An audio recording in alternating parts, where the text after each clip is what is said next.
जय हिंद दोस्तों। Polity class 11 UPSC PCS के लिए बहुत महत्वपूर्ण है। हम लोग कर रहे थे, 3 चैप्टर ऑलरेडी कंप्लीट हो चुके हैं। आज हम 4th चैप्टर पढ़ेंगे, कार्यपालिका। बहुत महत्वपूर्ण होती है कार्यपालिका। कार्यपालिका से हमेशा लगभग क्वेश्चन आते हैं, आपको मिल जाएंगे। कार्यपालिका में हम राष्ट्रपति पढ़ते हैं, प्रधानमंत्री पढ़ते हैं, और भी जो मंत्री परिषद हैं जितने, वह सब पढ़ते हैं।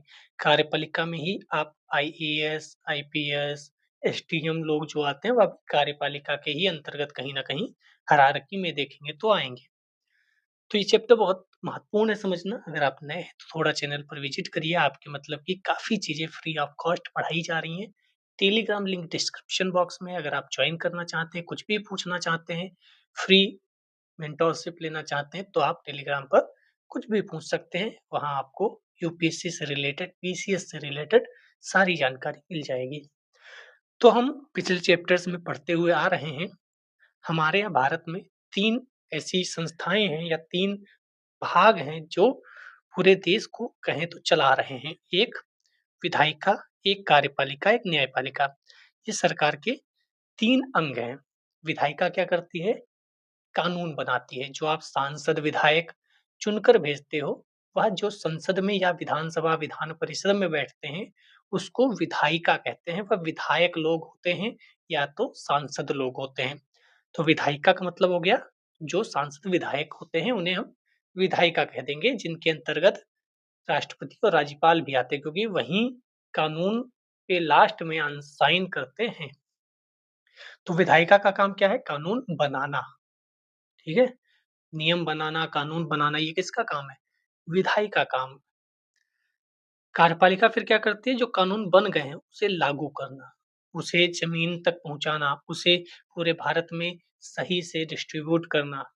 तो विधायिका कानून बनाती है, कार्यपालिका कानून को लागू करती है, उस पे सारे काम करती है। तो न्यायपालिका क्या करती है? न्यायपालिका इस कानून को देखती है, संविधान के अनुसार सही बना है कि नहीं। संविधान के विरोध में तो कुछ नहीं बन गया, कुछ ऐसा तो नहीं बन गया जिसमें संविधान से गतिरोध हो रहा हो। तो ये काम न्यायपालिका का है। ठीक है? ये तीनों मिलकर शासन का कार्य करते हैं, कानून व्यवस्था बनाए रखने, जनता का कल्याण करने में योगदान देते हैं। संविधान यह सुनिश्चित करता है कि सभी एक दूसरे से तालमेल बनाकर काम करें, आपस में संतुलन बनाए रखें। मतलब ये है, विधायिका कार्यपालिका के काम में हस्तक्षेप नहीं करेगी, कार्यपालिका न्यायपालिका के कार्य में हस्तक्षेप नहीं करेगी। सेम न्यायपालिका कार्यपालिका के और न्यायपालिका विधायिका के काम में हस्तक्षेप नहीं करेगी। ये तीनों आपस में हस्तक्षेप ना करते हुए बल्कि संतुलन बनाते हुए चलेंगे। ऐसा नहीं है कि न्यायपालिका ने कार्यपालिका में दखल-अंदाज़ी दे दी या कार्यपालिका ने न्यायपालिका में दखल-अंदाज़ी दे दी। ठीक है? तो ये तीनों का काम क्या है? साथ में एक-दूसरे का कहें तो हाथ पकड़कर देश को कल्याण की ओर, देश को प्रगति की ओर, देश को विकास की ओर आगे बढ़ाना।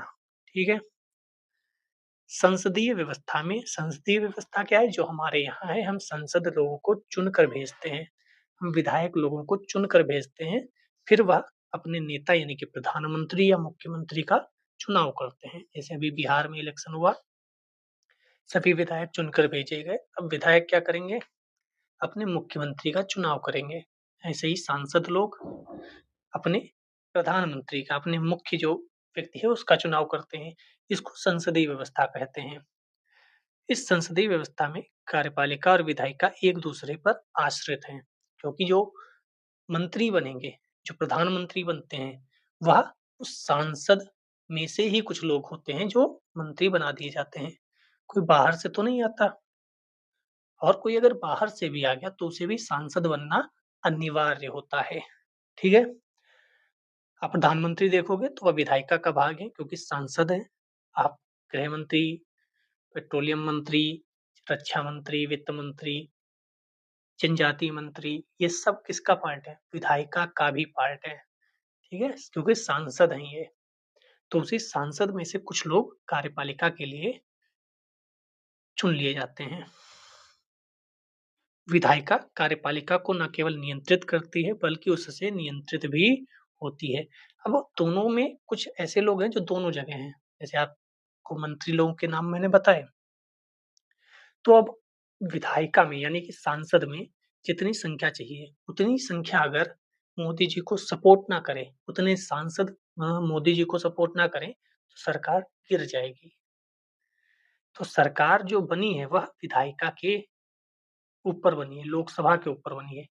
अगर लोकसभा में कम सांसद हो जाएँ, सांसद कह दें कि मोदी जी बढ़िया काम नहीं कर रहे, तो मोदी जी प्रधानमंत्री नहीं रहेंगे। यानी कि कार्यपालिका किस पर निर्भर है? विधायिका पर, ठीक है? कार्यपालिका किन कानूनों पे काम करेगी? जो विधायिका बनाएगी।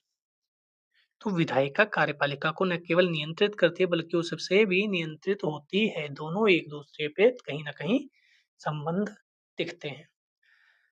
इस अध्याय में हम सरकार की कार्यपालिका के संगठन, संरचना, कार्यों का अध्ययन करेंगे। कार्यपालिका का संगठन क्या है? उसमें कौन लोग होते हैं? स्ट्रक्चर क्या है? उसके कार्य क्या हैं? इस अध्याय में हमें यह भी पता चलेगा कि पिछले कुछ समय के राजनीतिक व्यवहार के कारण इसमें क्या परिवर्तन हुए हैं। अध्याय को पढ़कर हम क्या-क्या समझेंगे? संसदीय और राष्ट्रपति प्रणाली की कार्यपालिका में अंतर। जैसे संयुक्त राज्य अमेरिका में राष्ट्रपति प्रणाली है, वहाँ आप देखोगे ट्रंप साहब राष्ट्रपति हैं, प्रधानमंत्री नहीं हैं। ट्रंप साहब जहाँ जाते हैं, वहाँ जाते हैं, राष्ट्रपति जाते हैं। अपने यहाँ ज़्यादातर दौरे कौन करता है? ज़्यादातर आपको कौन-सा चेहरा दिखता है, राष्ट्रपति का या प्रधानमंत्री का? अपने यहाँ प्रधानमंत्री का चेहरा ज़्यादातर दिखता है क्योंकि अपने यहाँ संसदीय व्यवस्था है। दोनों में अंतर देखेंगे। भारत का राष्ट्रपति, उसके बारे में पढ़ेंगे और क्वेश्चन वहाँ से मल्टीपल टाइम्स पूछे जाते हैं। हम लोगों ने अभी ट्रेंड एनालिसिस किया है, आप देखकर पता लगा सकते हैं कि राष्ट्रपति से कितने क्वेश्चन बनते हैं। मंत्रिपरिषद की संरचना, उसके कार्य देखेंगे। प्रशासनिक मशीनरी जो मैंने बताया डीएम, एसडीएम, आईपीएस, आईएएस इन सब के बारे में भी पढ़ेंगे। तो पहला तो कार्यपालिका क्या है? मैं फिर कहता हूँ एनसीईआरटी बहुत इम्पोर्टेंट है। यहाँ से आप फिर पॉलिटी की जो मेन क्लास चल रही है उसको आप देखेंगे तो बेहतर रहेगा। पूरी पॉलिटी कराई जा रही है। कार्यपालिका क्या है? पहले तो कार्यपालिका है क्या? क्यों है? तो यहाँ पर स्कूल का उदाहरण दिया गया है। मैं आपको सिंपल समझाता हूँ। आपका विद्यालय था, मान लेते हैं, ठीक है? ये विद्यालय था, ये तो झोपड़ी बना दी बचपन की तरह कह दो। आप इसको स्कूल मान लो। इसमें काफ़ी टीचर्स होंगे, तो हमारे बचपन में तो 10 ही टीचर थे। मेरे विद्यालय में 10 ही टीचर थे स्टार्टिंग में स्कूल में। लेकिन क्या 10 के 10 प्रमुख थे? 10 के 10 कुछ न कुछ देखते थे? नहीं। इन 10 में से एक प्रिंसिपल साहब होंगे, एक हो सकता है वाइस प्रिंसिपल हों, एक हो सकता है जो अनुशासन देखते हों, एक हो सकता है कुछ और काम, फीस-वीस जो होती है जमा करने को वो देखते हो। सभी टीचर्स काम नहीं करते थे। उन टीचर्स का काम क्या है? सिर्फ़ पढ़ाना। लेकिन उनमें से कुछ टीचर ऐसे थे जिनको कुछ और भी ज़िम्मेदारियाँ दी गई थीं स्कूल को चलाने के लिए। सेम यहाँ है। आप मान लो जितने सांसद होते हैं, विधायक होते हैं, वो सब टीचर्स हैं। लेकिन उन्हीं में से कुछ लोगों को निकाल कर क्या बना दिया जाता है? मंत्री बना दिया जाता है, जिससे कि देश चलता रहे, काम चलते रहें। आपके स्कूल के प्रशासन का प्रमुख कौन है? किसी स्कूल या विश्वविद्यालय में महत्वपूर्ण निर्णय कौन लेता है? संगठन में किसी पदाधिकारी को निर्णय लेना पड़ता है, उसे लागू करना पड़ता है। हम इस क्रिया को प्रशासन या प्रबंधन कहते हैं। कौन काम कर रहा है सिंपल सा मतलब अगर हम कहें तो मैनेजमेंट कौन कर रहा है। लेकिन प्रशासन के लिए संगठन के शीर्ष पर एक ऐसा समूह होना चाहिए जो बड़े या नीतिगत निर्णय ले सके, दैनिक प्रशासनिक कार्यों की देख-रेख उनमें तालमेल कर सके। जैसे कोई बहुत बड़ा निर्णय लेना होता था, तब कौन बैठता होगा? सभी टीचर्स? नहीं, वो टीचर में जो मेन टीचर हैं, वो प्रिंसिपल, वाइस प्रिंसिपल या जो भी लोग हैं, वो बैठकर निर्णय लेते थे। ठीक है? ऐसे हर संगठन में कुछ लोगों का एक समूह होता है जो उस संगठन के मुख्य प्रशासनिक या कार्यपालिका अधिकारी के रूप में काम करते हैं। कुछ लोग होते हैं काम करने वाले तो बहुत लोग हैं, लेकिन उसमें कुछ ऐसे होंगे जो निर्णय लेते होंगे, जो सारी देख-रेख करते होंगे। आपने शायद बड़ी कंपनियों, बैंकों, औद्योगिक इकाइयों के प्रशासनिक अधिकारियों के बारे में सुना होगा। उनमें से कुछ पदाधिकारी नीतियों, नियमों, कायदों के बारे में निर्णय लेते हैं, तो कुछ उसे संगठन में लागू करते हैं। कुछ निर्णय लेते हैं, कुछ काम कराते हैं। जैसे अब किसी कंपनी में जो मालिक है, ओनर कह दें, तो वह काम थोड़ी करता है, वह तो निर्णय लेता है, बात को साइन कर देता है। उसके नीचे कई अधिकारी होते हैं, वह लोग जाकर उस काम को करते हैं नीचे।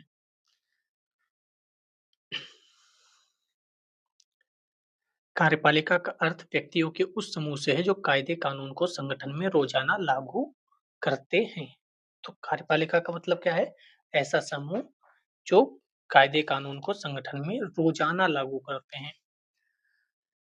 सरकार के मामले में भी एक संस्था नीतिगत निर्णय लेती है, नियमों कायदों के बारे में तय करती है, दूसरी ओर उसे लागू करने की जिम्मेदारी निभाती है। क्यों पूछा जाता है कि सरकार ने अच्छा काम नहीं किया, सरकार ने ये नहीं किया वो? क्योंकि काम करने की जिम्मेदारी किस पर है? सरकार पर। तो कार्यपालिका का मतलब क्या है? सरकार। सरकार का मतलब क्या है? मंत्री। चाहे वो प्रधानमंत्री हो चाहे अन्य मंत्री हो, प्रधानमंत्री भी एक मंत्री ही है, बस वो प्रमुख हैं, वो चीफ हैं, वो मुख्य हैं, इसलिए उन्हें प्रधानमंत्री बोल दिया जाता है। सरकार का वह अंग जो इन नियमों कायदों को लागू करता है, प्रशासन का काम करता है, कार्यपालिका कहलाता है। समझ में आ गया? तो कार्यपालिका का मतलब कार्य ही है, यहाँ लिखा भी है। कार्यपालिका मतलब कार्य। कार्य जो करती है वो कार्यपालिका। कानून जो बनाती है वह विधायिका। कार्यपालिका के प्रमुख कार्य क्या हैं? पहला तो यही क्वेश्चन आपको मिलना चाहिए। तो कार्यपालिका सरकार का वह अंग है जो विधायिका द्वारा स्वीकृत नीतियों और कानूनों को लागू करने की जिम्मेदारी रखता है। जो विधायिका ने कानून बना दिया, नीतियां बना दी, विधायिका के अंतर भी ये लोग होते हैं, ये भी ध्यान रखिएगा। कार्यपालिका अपने आप विधायिका में है। अगर राष्ट्रपति को छोड़ दें, जितने मंत्री हैं वह सब विधायिका में भी हैं। तो वह विधायिका में कानून भी बनाते हैं जब वह विधायिका के पार्ट होते हैं, और जब भी कार्यपालिका के पार्ट होते हैं तो वह काम भी करते हैं, लागू करते हैं। कार्यपालिका प्राय नीति निर्माण में भी भाग लेती है। जो मैंने बोला, वह विधायिका भी के भी पार्ट है, वह कानून बनाते भी हैं, लेकिन लागू भी करते हैं, दोनों जगह होते हैं वह। कुछ देशों में राष्ट्रपति होता है, यहाँ छूट गया देखो, कार्यपालिका का औपचारिक नाम अलग अलग राज्यों में भिन्न भिन्न होता है। नाम अलग अलग हो सकते हैं ना, क्योंकि क्षेत्र अलग अलग हैं। अब अपने यहाँ पेन को पेन कहा जाता है, कहीं और कुछ कहा जाता होगा। तो कुछ देशों में राष्ट्रपति होता है तो कहीं कहीं चांसलर। मेन काम क्या है? काम करना। हेडमास्टर, प्रिंसिपल, प्राचार्य, प्रधानाध्यापक। लेकिन काम उनका क्या है? एक ही काम है। कार्यपालिका में केवल राष्ट्रपति, प्रधानमंत्री या मंत्री ही नहीं होते, बल्कि इसके अंदर पूरा प्रशासनिक ढांचा, सिविल सेवा के सदस्य भी आते हैं, जो मैंने आपको बताया था। आईएएस, आईपीएस, एसडीएम, डीएम, पूरी हायरार्की। वह सब भी कार्यपालिका, जो भी कार्य करता है, जो भी सरकार के काम को करता है, कार्यपालिका। सिंपल। तो राष्ट्रपति भी हैं, तभी मैंने बोला जो मंत्री हैं वह विधायिका में होते हैं। राष्ट्रपति, आईएएस, डीएम, एसपी ये सब नहीं होते। ठीक है? मंत्री ही होते हैं जो विधायिका में भी कानून बनाने का काम करते हैं, क्योंकि वो भी सांसद होते हैं। राष्ट्रपति सांसद नहीं होते हैं, तो वह कानून बना नहीं सकते। हालांकि बाद में अगर देखें तो लोकसभा, राज्यसभा से पारित होकर जब राष्ट्रपति के पास जाता है तो वह भी साइन करते हैं। तो वह सांसद के रूप में नहीं होते हैं उसमें पार्टिसिपेट, बल्कि राष्ट्रपति के तौर पर पार्टिसिपेट करते हैं। सरकार के प्रधान और उनके मंत्रियों को राजनीतिक कार्यपालिका कहते हैं। सरकार के प्रधान मतलब राष्ट्रपति, प्रधानमंत्री, चाहे औपचारिक अनौपचारिक अभी पढ़ेंगे, और वे सरकार की सभी नीतियों के लिए उत्तरदायी होते हैं। काम अच्छा हुआ तो मोदी जी, खराब हुआ मोदी जी, गृह मंत्री, रक्षा मंत्री। तो नीतियां अच्छी हैं तब भी कौन उत्तरदायी? वही लोग, मंत्री लोग, प्रधानमंत्री लोग। नीतियां खराब हैं तब भी वही। समझ में आया? लेकिन जो लोग रोज रोज के प्रशासन के लिए उत्तरदायी होते हैं उन्हें स्थायी कार्यपालिका कहते हैं। जैसे आप चुनकर जाओगे तो आप 5 साल के लिए नहीं जाओगे, आप तब तक के लिए जाओगे जब तक या तो रिटायर ना हो जाओ, या तो इस्तीफा ना दे दो, या तो आपको निकाल ना दिया जाए। तो उसे स्थायी कार्यपालिका कहते हैं, जो नौकरी वाले लोग हैं। और जो 5 साल के लिए जाते हैं, वह 5 साल बाद चेंज भी हो सकते हैं। मुझे याद है कोई कह रहा था कि लोकतंत्र में कार्यपालिका जनता के प्रति उत्तरदायी है। तो जनता के प्रति उत्तरदायी क्यों है? क्योंकि अगर 5 साल बढ़िया काम नहीं करोगे, तो जनता आपको बाहर कर देगी। तो आपको किसके प्रति उत्तरदायी हो न न होना पड़ेगा, किसको उत्तर देना पड़ेगा? जनता को उत्तर देना पड़ेगा।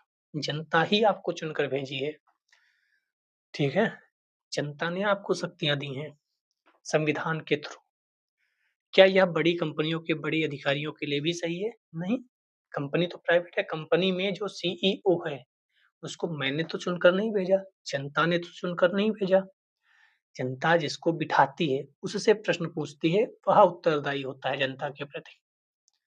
क्या उन्हें हम मुख्य कार्यपालिका अधिकारी नहीं कहते? वे किसके प्रति उत्तरदायी हैं? वे उसके प्रति उत्तरदायी हैं जो उसे सैलरी देता है, जो उसका बॉस है प्राइवेट कंपनीज़ में।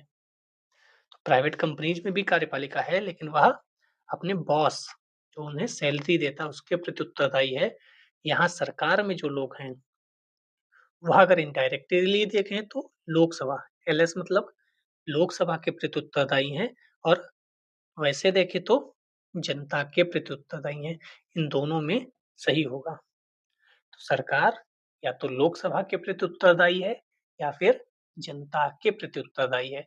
क्योंकि लोकसभा में अगर उसे बहुमत नहीं मिला, उसके पास उतने सांसद नहीं हुए, तो सरकार गिर जाएगी और अगर जनता 5 साल के बाद वोट उन्हें ना दे, तब फिर वह 5 साल के बाद बाहर हो जाएँगे। समझ में आ गया? सरकार यानी कि कार्यपालिका भारत की लोकसभा के प्रति उत्तरदायी है और जनता के प्रति।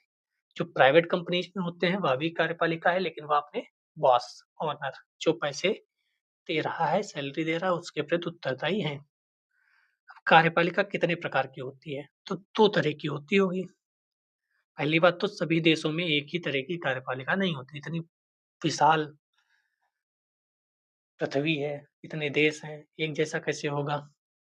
आपने अमेरिका के राष्ट्रपति और इंग्लैंड की महारानी के बारे में सुना होगा, लेकिन अमेरिका के राष्ट्रपति की शक्तियाँ और कार्य भारत के राष्ट्रपति की शक्तियों से बहुत अलग हैं। इस प्रकार इंग्लैंड की महारानी की शक्तियाँ भूटान के राजा से भिन्न हैं।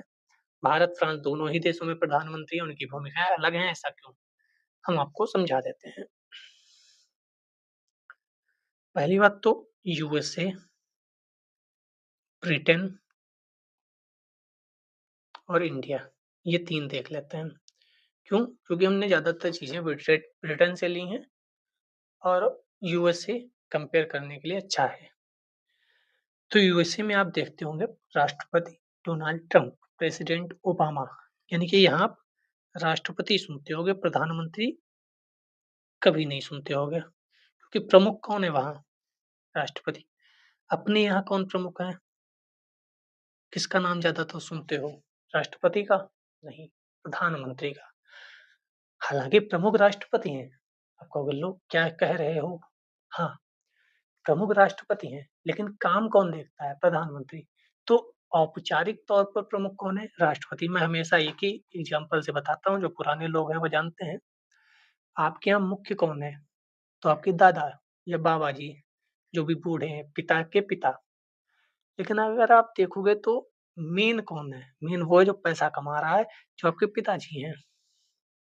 तो वैसे तो घर का मालिक कौन? बाबा। लेकिन ज़्यादातर अब किसकी चल रही है? पिताजी की। जब पिताजी बूढ़े हो जाएँगे, तब आपकी चलने लगी थोड़ी बहुत। ऐसा होता है ना हर घर में। तो ऐसे आप याद रख सकते हो। बिना बाबा के पूछे कुछ काम नहीं होगा। लेकिन बाबा भी जानते हैं कि अब इन लोगों की राज आ गई है, अब हमें तो आराम करना है, तो वो भी हाँ कर देते हैं। पिताजी प्लॉट है खरीद लें? हाँ, खरीद लो, देख लो अच्छा हो तो। पिताजी गाड़ी लेना है? ले लो। पिताजी आलू टमाटर बना लें आज? बना लो। पूछा उनसे ज़रूर जाता है, लेकिन वह भी जानते हैं कि हमें हाँ ही कह देने में ठीक है। तो राष्ट्रपति और प्रधानमंत्री अपने यहाँ ऐसे ही हैं। राष्ट्रपति को जो भी कहा जाएगा मंत्रालय की तरफ से मंत्रिपरिषद की तरफ से, यानी कि प्रधानमंत्री अन्य मंत्री को मिलाकर जो बनती है, राष्ट्रपति को हाँ ही कहना है। लेकिन बाद में सोचा गया एक बार ना भी कहला के देख लेते हैं। मतलब कहा अगर हाँ ही कहना है तो राष्ट्रपति का महत्व ही क्या है? तो कहा ऐसा है, राष्ट्रपति जी को अगर कुछ गलत लगे तो वह एक बार कह सकते हैं प्रधानमंत्री या मंत्रिपरिषद से कि ये चीज़ मुझे ठीक नहीं लग रही, आप फिर से इस पर विचार कर लो। अगर मंत्रिपरिषद ने, अगर संसद ने, लोकसभा ने फिर से विचार करके उनसे कह दिया कि ठीक है, आप हाँ करो, तो फिर उन्हें हाँ करना पड़ेगा। ठीक है? जैसे अपने आप अगर दादाजी को पूछो कि कार ले लें, तो वह अगर उन्हें लगेगा कि सही नहीं है, तो वह एक बार कह सकते हैं कि देख लो, इस समय ठीक नहीं चल रहा है, समझ रहे हैं?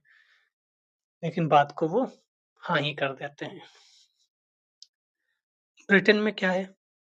ब्रिटेन में अपने यहाँ जैसी ही चीज़ें हैं, या ये कहूँ कि ब्रिटेन से ही हमने चीज़ें ली हैं।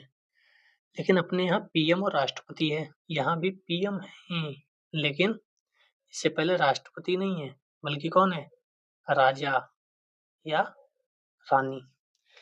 यानी कि इनके यहाँ जो ये वाली पोजीशन है राजा-रानी की, वह लड़के का लड़का, लड़के का लड़का उस टाइप का है, राजा का बेटा ही राजा बनेगा। अपने यहाँ जो प्रेसिडेंट वाली राष्ट्रपति वाली चीज़ है, उसमें राजा का लड़का राजा नहीं बनेगा। उसमें क्या होगा? चुनाव होगा। रामनाथ कोविंद जी थे, उसके बाद श्रीमती महामहिम द्रौपदी मुर्मू जी आ गईं। क्यों? क्योंकि उनका चुनाव कर दिया गया। तो अपने यहाँ राष्ट्रपति का पद चुनाव से आता है व्यक्ति, जबकि ब्रिटेन में राजा या रानी, जो अपने और ब्रिटेन में चेंजेस हैं। यूएसए तो अलग है बिल्कुल, इसीलिए यूएसए की जो कहानी है वह कही जाती है, क्या कही जाती है? अध्यक्षीय प्रणाली, क्योंकि वहाँ राष्ट्रपति है, प्रधानमंत्री नहीं। और इन दोनों जगह क्या कही जाती है? संसदीय प्रणाली, क्योंकि यहाँ संसद है और प्रधानमंत्री है। इतना काफ़ी है, बाकी आप जब इंडियन पॉलिटी वाली देखेंगे क्लास चल रही है, उसमें विस्तार से इस पर 4-4 घंटे बात होती है, कार्यपालिका पर 4 घंटे, विधायिका पर 4-5 घंटे, ठीक है। तो वही लिखा है इंग्लैंड में महारानी होती हैं, भूटान में भी आप देखोगे राजा अभी प्रधानमंत्री हमारे गए थे भूटान, हम सबके, तो वहाँ राजा हैं। भारत और फ्रांस में भी प्रधानमंत्री हैं, लेकिन वहाँ भी थोड़ी अलग चीज़ें हैं। जैसे सार्क सम्मेलन होता है, G7 देशों की बैठक होती है, वहाँ अगर आप फ़ोटो देखोगे, तो अपने यहाँ से अधिकतर प्रधानमंत्री साहब की होगी, तो यूएसए से राष्ट्रपति साहब की होगी। क्यों? क्योंकि अपने यहाँ सरकार का प्रमुख जो है, व्यावहारिक प्रमुख, वह प्रधानमंत्री है और यूएसए में राष्ट्रपति है। आपको कई बार लगता भी होगा कि यार उनके राष्ट्रपति आ रहे हैं, हमारे प्रधानमंत्री। चीन के राष्ट्रपति हैं शी जिनपिंग, रूस के राष्ट्रपति हैं ट्रम्प, ट्रम्प नहीं, पुतिन सॉरी। तो कई ऐसे देश हैं जहाँ राष्ट्रपति प्रमुख है, कई ऐसे देश हैं जहाँ प्रधानमंत्री प्रमुख है व्यवहारिक तौर पर। वैसे हमारे यहाँ भी अगर औपचारिक देखें तो राष्ट्रपति प्रमुख है, लेकिन व्यवहारिक तौर पर प्रधानमंत्री प्रमुख है और खाली नाम मात्र के प्रमुख कहे जाते हैं राष्ट्रपति। सारा काम प्रधानमंत्री और मंत्रिपरिषद करती है। फ़ोटो प्राप्त करें, उन लोगों की सूची बनाएँ जिन्होंने उसमें भाग लिया। क्या आप सोच सकते हैं क्यों उन्हीं लोगों ने भाग लिया, अन्य लोगों ने क्यों नहीं? क्योंकि वही प्रमुख हैं। इस प्रश्न का उत्तर देने के लिए हम इनमें से कुछ देशों की कार्यपालिकाओं की प्रकृति पर प्रकाश डालें। मैंने सारी बता दी। अमेरिका में अध्यक्षात्मक व्यवस्था यानी कि राष्ट्रपति, सारी कार्यकारी शक्तियाँ राष्ट्रपति के पास हैं। प्रमुख कौन है? राष्ट्रपति। कनाडा में भी राष्ट्रपति होता है? नहीं, कनाडा में संसदीय लोकतंत्र है, संवैधानिक राजतंत्र है। यानी कि ब्रिटेन की तरह यहाँ भी राजतंत्र है। अपने यहाँ क्या है? अपने यहाँ गणतंत्र है। सर गणतंत्र और राजतंत्र में अंतर क्या है? राजतंत्र में राजा का लड़का राजा और गणतंत्र में जो प्रमुख होगा ना वह चुनाव से आएगा। अपने यहाँ राष्ट्रपति चुना जाता है, राजा का लड़का राजा नहीं बनता है। ठीक है? कनाडा की बात हो रही है यहाँ और ऊपर अमेरिका की बात हुई। महारानी एलिजाबेथ द्वितीय राज्य की प्रधान थी, प्रधानमंत्री सरकार का प्रधान था। कनाडा में अभी प्रधानमंत्री बदले हैं, तो आपने सुना भी होगा प्रधानमंत्री वहाँ के और अभी वहाँ एक सम्मेलन भी हुआ है बड़ा। आप बताओ कौन-सा सम्मेलन हुआ जिसमें प्रधानमंत्री जी गए थे और ट्रम्प साहब भी गए थे। ट्रम्प बीच में चले आए थे क्योंकि उन्हें ईरान के साथ कुछ हाँ, ठीक है? फ्रांस में भी राष्ट्रपति है और प्रधानमंत्री भी है फ्रांस में, लेकिन अर्ध अध्यादेशात्मक व्यवस्था है। मतलब प्रधानमंत्री है तो फ्रांस में, लेकिन प्रमुख कौन है? मेन कौन है? राष्ट्रपति। आप हर जगह फ्रांस के राष्ट्रपति को ही जाते देखते होंगे। क्या नाम है उनका? बताओ ज़रा फ्रांस के राष्ट्रपति का। राष्ट्रपति प्रधानमंत्री और अन्य मंत्रियों की नियुक्ति करता है। अपने यहाँ कौन है? प्रधानमंत्री और मंत्री की नियुक्ति कौन करता है? राष्ट्रपति करता है। शपथ कौन दिलाता है? राष्ट्रपति दिलाते हैं। पर उन्हें पद से हटा नहीं सकता। प्रधानमंत्री और मंत्री को हटा क्यों नहीं सकता? क्योंकि प्रधानमंत्री और मंत्री को तभी हटाया जा सकता है जब लोकसभा में उन्हें बहुमत ना मिला हो। मान लो अगर 51 व्यक्तियों के हाँ कहने से सरकार चलती है, तो जब तक 51 लोग सरकार के साथ खड़े हैं, तब तक राष्ट्रपति उसे प्रधानमंत्री और मंत्री को हटा नहीं सकता। वे संसद के प्रति उत्तरदायी होते हैं और मैं इसको थोड़ा-सा करेक्ट कर दूँ, क्योंकि कई एग्ज़ाम्स में संसद अगर दिया गया है ऑप्शन में, तो ऑप्शन को गलत कर दिया गया। तो आप संसद की जगह क्या याद रखेंगे? लोकसभा, क्योंकि लोकसभा में ही बहुमत चाहिए, राज्यसभा में बहुमत नहीं चाहिए। तो हम संसद क्यों कहें? क्योंकि संसद का मतलब क्या है? लोकसभा, राज्यसभा और प्रेसिडेंट। जबकि सही आंसर क्या होना चाहिए? लोकसभा के प्रति उत्तरदायी है। लोकसभा में उसे बहुमत होना चाहिए। अब कई मुझे तो संसद में कोई दिक्कत नहीं लगती क्योंकि संसद के प्रति उत्तरदायी का मतलब लोकसभा उसमें भी आती है। लेकिन कई एग्ज़ाम्स में आंसर गलत कर दिया गया ऑप्शन अगर संसद था तो। चाहे आप नेट पर डालकर भी देख सकते हैं कि संसद के प्रति उत्तरदायी है या लोकसभा के प्रति। लोकसभा के प्रति मैंने कई जगह देखा, पीवाईक्यू आप देख सकते हैं। हम जापान की बात करें तो जापान में संसदीय व्यवस्था है जिसमें राजा देश का और प्रधानमंत्री सरकार का प्रधान है। तो जापान में भी संसदीय है लेकिन वहाँ गणतंत्र नहीं है अपने तरह। वहाँ भी राजा होता है, अपने यहाँ राजा नहीं है। इटली, इटली तो सबको याद होगा। संसदीय व्यवस्था है, राष्ट्रपति देश का प्रधानमंत्री सरकार का प्रधान है। प्रधानमंत्री। रूस, अर्ध-अध्यादेशात्मक व्यवस्था है, राष्ट्रपति भी है और प्रधानमंत्री भी है। लेकिन अर्ध-अध्यादेशात्मक क्यों है? क्योंकि वहाँ प्रधानमंत्री है, लेकिन प्रधानमंत्री प्रमुख नहीं है इस पूरी तरीके से, जैसे अपने यहाँ प्रधानमंत्री प्रमुख है। तो अब आपको क्या करना है? ये जर्मनी है, संसदीय व्यवस्था है, राष्ट्रपति देश का नाममात्र प्रधान, चांसलर सरकार का प्रधान। जर्मनी में चांसलर प्रमुख है। आपको ये पढ़ना है, ठीक है? आपको एक टेबल बनानी है। देश, कौन सरकार का प्रमुख और कौन राष्ट्र का प्रमुख। अपने यहाँ राष्ट्र का प्रमुख राष्ट्रपति है। राष्ट्र का प्रमुख राष्ट्रपति, सरकार का प्रमुख प्रधानमंत्री। क्योंकि ये हो सकता है प्रीलिम्स में पूछ दिया जाए कि कौन कहाँ प्रमुख है।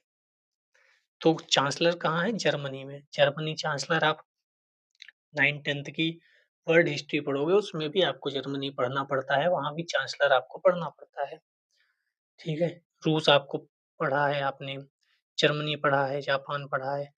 तो यहाँ से क्वेश्चन बन सकता है, आपको इसको पढ़ना है, कहीं प्रधानमंत्री प्रमुख होगा, तो कहीं राष्ट्रपति, सरकार का प्रमुख। संयुक्त राज्य अमेरिका में कौन है? राष्ट्रपति ही है। कहाँ राष्ट्रपति है, कहाँ दोनों हैं, दोनों में कहाँ सरकार का कौन प्रमुख है, ये यहाँ से आपको नोट डाउन करना है। अध्यादेशात्मक व्यवस्था में राष्ट्रपति राज्य और सरकार दोनों का ही प्रधान होता है। जैसे मैं बार-बार यूएसए का ज़िक्र कर रहा हूँ, वहाँ प्रधानमंत्री नहीं है। वहाँ राष्ट्रपति ही राज्य और सरकार दोनों का प्रधान है। बाकी कई जगह प्रधानमंत्री और राष्ट्रपति दोनों हैं, तो एक राष्ट्र का प्रमुख होगा, एक सरकार का प्रमुख होगा। किसी को शक्ति ज़्यादा होंगी, किसी को कम, ठीक है?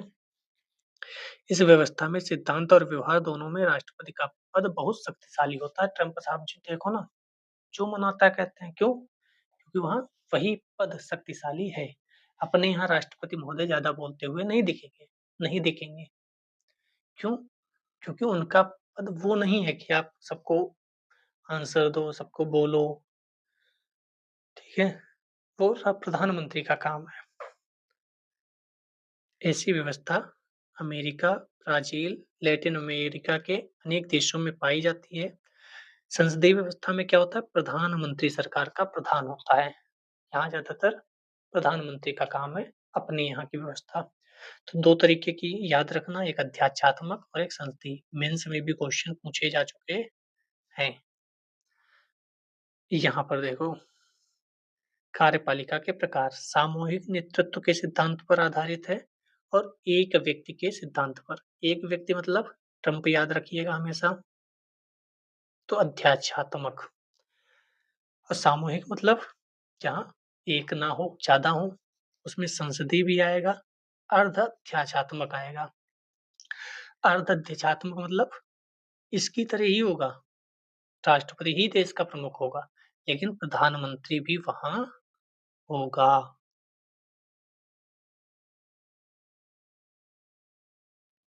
और प्रधानमंत्री और उसका मंत्रिपरिषद विधायिका के प्रति जवाबदेह होता है, ठीक है? और यहाँ क्या है अध्यात्मक में, राष्ट्रपति देश का प्रमुख, वही सरकार का प्रमुख। राष्ट्रपति का चुनाव आमतौर पर प्रत्यक्ष मतदान से होता है। यूएसए में ट्रंप साहब को लोगों ने चुना है। आपने प्रधानमंत्री नहीं चुना, आपने सांसद चुना, सांसद ने प्रधानमंत्री चुना। कंफ्यूज मत होना। यहाँ विधायिका के प्रति जवाबदेह नहीं है। क्यों कुछ भी बोलते रहते हैं, जो डील देखो, ये टैक्स देखो, ट्रैफिक ट्रैफिक नहीं, टैरिफ। क्यों? क्योंकि वो किसी के प्रति जवाबदेह नहीं है। यहाँ देखो, विधायिका के प्रति जवाबदेह नहीं है।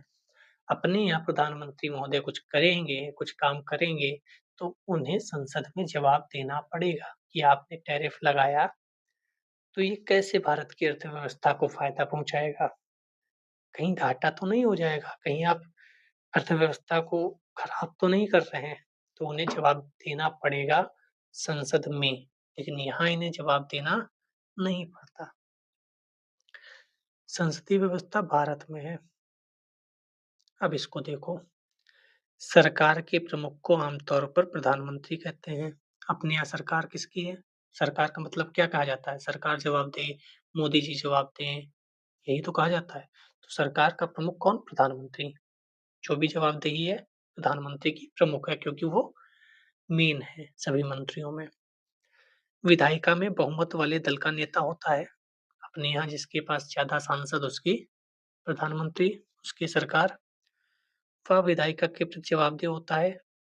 मैंने बोला संसद में बताना पड़ेगा कि आप क्या कर रहे हो ट्रंप के साथ, रूस के साथ, पाकिस्तान के साथ क्या चल रहा है, क्या सिंदूर ऑपरेशन सिंदूर में हुआ, क्या डील चल रही है अमेरिका के साथ, क्यों टैरिफ लगा रहा है अमेरिका, चीन के साथ हम कैसा व्यापार कर रहे हैं, हमारे रिश्ते श्रीलंका के साथ कैसे हैं, सब आपको संसद में जवाब देना पड़ेगा कि आप देश को आगे बढ़ा रहे हो या पीछे बढ़ा रहे हो। सब देश का प्रमुख इनमें से कोई भी हो सकता है, जैसे राजा ब्रिटेन में है क्योंकि राजतंत्र है वहाँ।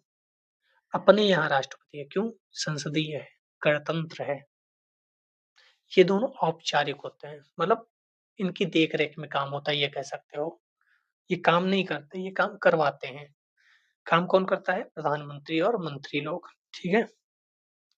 तो अपने यहाँ संसदीय व्यवस्था है और उसके अंतर्गत राष्ट्रपति है, ना कि राजा। यहाँ से क्वेश्चन कई बार प्रीलिम्स मेंस में बने हैं। अब श्रीलंका के बारे में बताया गया है। श्रीलंका की अर्ध अध्यक्षात्मक कार्यपालिका है। 1978 में श्रीलंका के संविधान का संशोधन करके अध्यक्षात्मक कार्यपालिका लागू कर दी गई। इस प्रणाली में जनता प्रत्यक्ष रूप से राष्ट्रपति को चुनती है। जो हाइलाइट करूंगा वही मेन है। ऊपर पूरी कहानी बता चुका हूँ। तो परेशान मत होना। क्या संभव है राष्ट्रपति और प्रधानमंत्री एक ही दल का या अलग-अलग दलों के हो सकते हैं? जैसे अपने यहाँ जब प्रधानमंत्री नरेंद्र मोदी जी आए थे, उस समय राष्ट्रपति कौन थे? प्रणब मुखर्जी थे। वह काफ़ी दिनों तक प्रधानमंत्री मोदी जी के साथ काम किए, या मैं ऐसे बोलूँ कि प्रणब मुखर्जी की राष्ट्रपति थे, तब मोदी जी ने उनके साथ काम किया। फिर वह 5 साल पूरे कर लिए राष्ट्रपति के, तब दूसरे राष्ट्रपति का चुनाव हुआ। तो अपने यहाँ भी ऐसा हो सकता है कि प्रधानमंत्री हों, तो वह भाजपा के हों, जब राष्ट्रपति हों, तो हो सकता है वह पिछले कांग्रेस के नेता हों, उन्हें राष्ट्रपति बना दिया गया हो। जैसे वर्तमान में प्रधानमंत्री जो हैं राष्ट्रपति जो हैं वह भाजपा की नेत्री थीं, ठीक है? अब तो वह राष्ट्रपति हैं, तो किसी दल की वह नहीं है।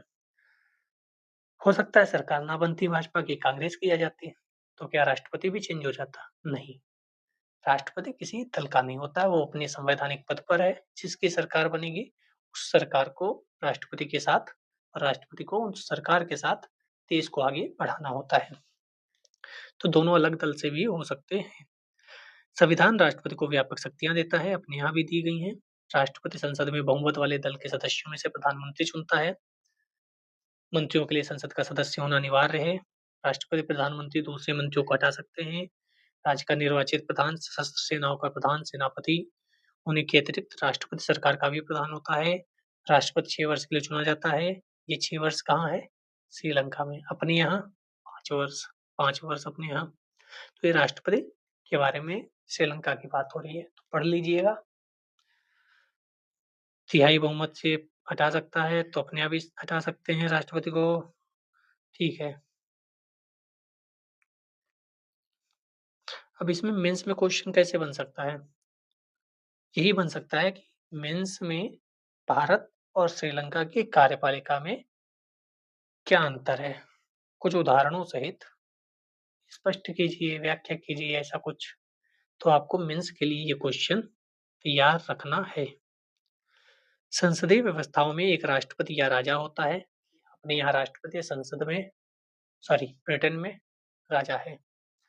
जो देश का औपचारिक या नाम मात्र का प्रधान होता है, अपने यहाँ राष्ट्रपति नाम मात्र का प्रधान है, तभी ज़्यादा बोलते नहीं हैं, प्रधानमंत्री ही सारे काम करते हैं। इस व्यवस्था में राष्ट्रपति या राजा की भूमिका मुख्यतः अलंकारिक होती है। प्रधानमंत्री मंत्रिमंडल के पास वास्तविक शक्ति होती है। ये कहें कि राष्ट्रपति वही करता है जो प्रधानमंत्री या मंत्रिपरिषद कहती है, तो गलत नहीं होगा, ठीक है?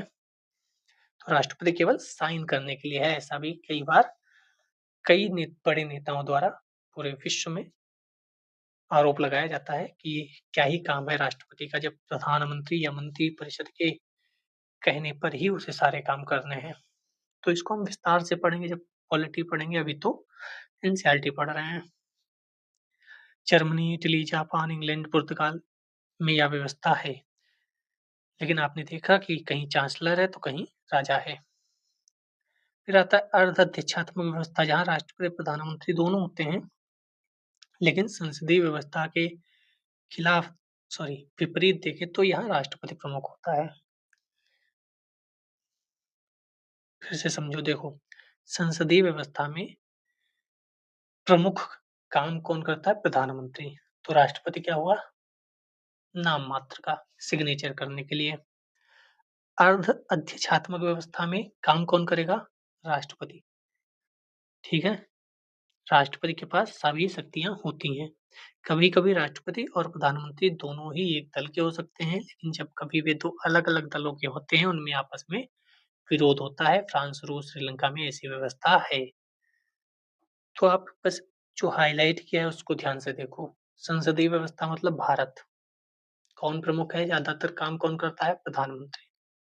राष्ट्रपति हैं लेकिन नाम मात्र। अर्ध-अध्यक्षात्मक में क्या होता है? राष्ट्रपति होता है सारी शक्तियों के साथ रूस में। तो इसको आप रूस से याद रखो। पुतिन कौन है? पुतिन प्रधानमंत्री हैं, राष्ट्रपति हैं? राष्ट्रपति हैं। अपने यहाँ भारत याद रखो। कौन प्रमुख होता है? कौन इधर-उधर घूमता है? कौन ज़्यादातर जवाब देता है? प्रधानमंत्री। लेकिन दोनों जगह भारत में राष्ट्रपति भी है और रूस में प्रधानमंत्री भी हैं। समझ में आया यहाँ पर डिफरेंस? जहाँ प्रधानमंत्री प्रमुख है शक्तियों के साथ, उसे संसदीय व्यवस्था कहते हैं। जहाँ राष्ट्रपति प्रमुख है शक्तियों के साथ, अर्ध अधिष्ठात्मक व्यवस्था कहते हैं। और जहाँ राष्ट्रपति ही है, प्रधानमंत्री है ही नहीं, जहाँ सिर्फ राष्ट्रपति है, तो उसे अध्यक्षीय व्यवस्था कहते हैं। यहाँ पीएम नहीं है, सिर्फ राष्ट्रपति। तीनों उम्मीद करता हूँ समझ में आ गए होंगे। या तो बहुत सरल है, जिस देश में राष्ट्रपति है वहाँ अध्यक्षात्मक कार्यपालिका, जिस देश में प्रधानमंत्री है वहाँ संसदीय कार्यपालिका। मैंने बता ही दिया। भारत की अब बात कर लें तो जब भारत का संविधान लिखा जा रहा था तब भारत को 1919 और 1935 के अधिनियमों के अंतर्गत संसदीय व्यवस्था के संचालन का कुछ अनुभव हो चुका था। हमारे यहाँ संसदीय व्यवस्थाएं चल रही थी।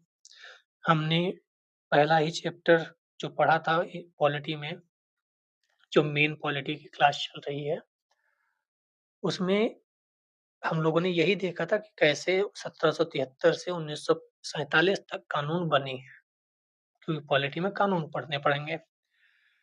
इस अनुभव ने हमें दिखाया कि संसदीय व्यवस्था के अंतर्गत कार्यपालिका को जनप्रतिनिधियों के द्वारा प्रभावपूर्ण तरीके से नियंत्रित किया जा सकता है, यानी कि कार्यपालिका तानाशाह ना हो जाए। ठीक है, इसलिए ऐसी व्यवस्थाएं की गई। भारतीय संविधान के निर्माता एक ऐसी सरकार चाहते थे जो जनता की अपेक्षाओं के प्रति संवेदनशील और उत्तरदायी रहे। वही तानाशाह ना हो जाए कि कुछ भी करेंगे। उन्हें ये एहसास रहे अगर हम कुछ भी करेंगे तो जनता 5 साल के बाद एक वोट से हमें बदल देगी। संसदीय कार्यपालिका की जगह दूसरा विकल्प अध्यक्षात्मक सरकार था, लेकिन अध्यक्षात्मक कार्यपालिका मुख्य कार्यकारी के रूप में राष्ट्रपति पर बहुत बल देती थी, उसे सभी शक्तियों का स्रोत मानती थी। अध्यक्षात्मक कार्यपालिका में व्यक्ति पूजा का खतरा बना रहता था।